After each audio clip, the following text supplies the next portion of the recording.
Hello good people, I'm Mista and today I'm gonna unbox the PS5, give you my first impressions and 2 bonus tips at the end. If you are into gaming tech and Cyberpunk 2077, subscribe and ring that bell so you don't miss anything. As you can see, compared to the accessories box, the PS5 is huge. On the front you have the 8K, 4K 120 and HDR logos. On the back, the slogan "Play like never before" and the storage icon with 825 gigabytes of storage. Note that your real storage size will be 667 gigabytes. With the PS5, you get the power cable, the paperwork, the 2.1 HDMI cable. This is important because if you want those higher frame rates, you have to use the cable or any other 2.1 HDMI cables. But be aware, they're not cheap, at least here. Next, we have the stand and the controller. The console itself is really big, but as you can see, the design is incredible in my opinion. I love how Sony did go bold and tried something new this generation. I highly suggest you use the stand on either orientation, especially if you put your PlayStation 5 horizontally. In this position, if you don't use the stand, it will wobble. On the back of the PS5, there are some PlayStation icons. They are markers to show you where to place your stand. Now for the vertical position, you have to turn the hooks of the stand to this position until on the back you will see the screw. On the bottom of the console you will find a little cap. Take it out, put the stand on it like that and screw it in. I personally use the vertical orientation and I have the perfect place for it. Tell me in the comments below what orientation you're gonna be using for your PS5.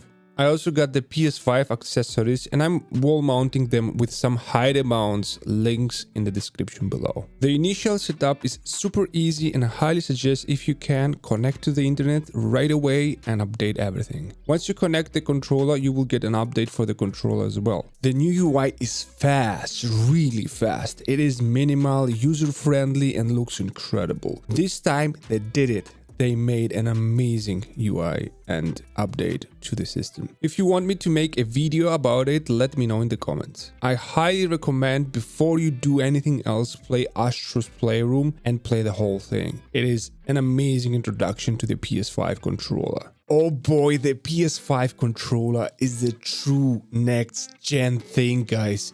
I can't praise it enough. Not only it is comfortable, but the tech it packs is the most immersive thing I've ever experienced since the PSVR. I really hope developers will use the features. Haptic feedback, adaptive triggers, and even the touchpad are so working perfectly.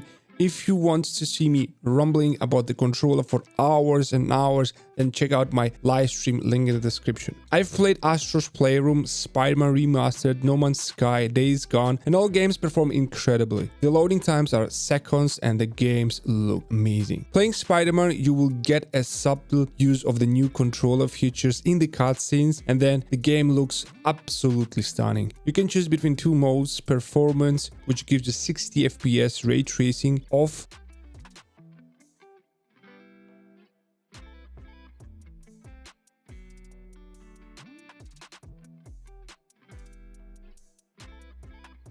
and fidelity mode will give you 30 FPS with ray tracing on. I personally prefer the fidelity mode because I love how immersive ray tracing is and in general helps me to immerse myself into the game. But even on performance mode, the game looks absolutely amazing. And now, as promised, you will get 2 bonus tips at the end. Tip number 1, you can use alternative covers for your first party PS5 games. As you can see, Miles Morales has one, and I know Demon's Souls and Sackboy have them too. I love this because it looks clean and better than the usual covers with all the info on them. And tip number 2, you can plug in your external SSD from your PS4 to your PS5 and have almost all your PS4 games available on your brand new PS5 with only an initial setup. Be aware though, some games are not compatible with that, but you can reinstall them and keep your PS5 drive free for new games and use that for the PS4 game. It works great. If there's anything else you want me to cover about the PS5 in a future video, let me know in the comments. And that was it for today, guys. These are my first impressions of the brand new PS5. If you enjoyed this video, leave a like, leave a PS5 chumbas in the comments so I know you made it till the end of the video, so I can thank you properly. Thank you for watching, chumbas. Game on.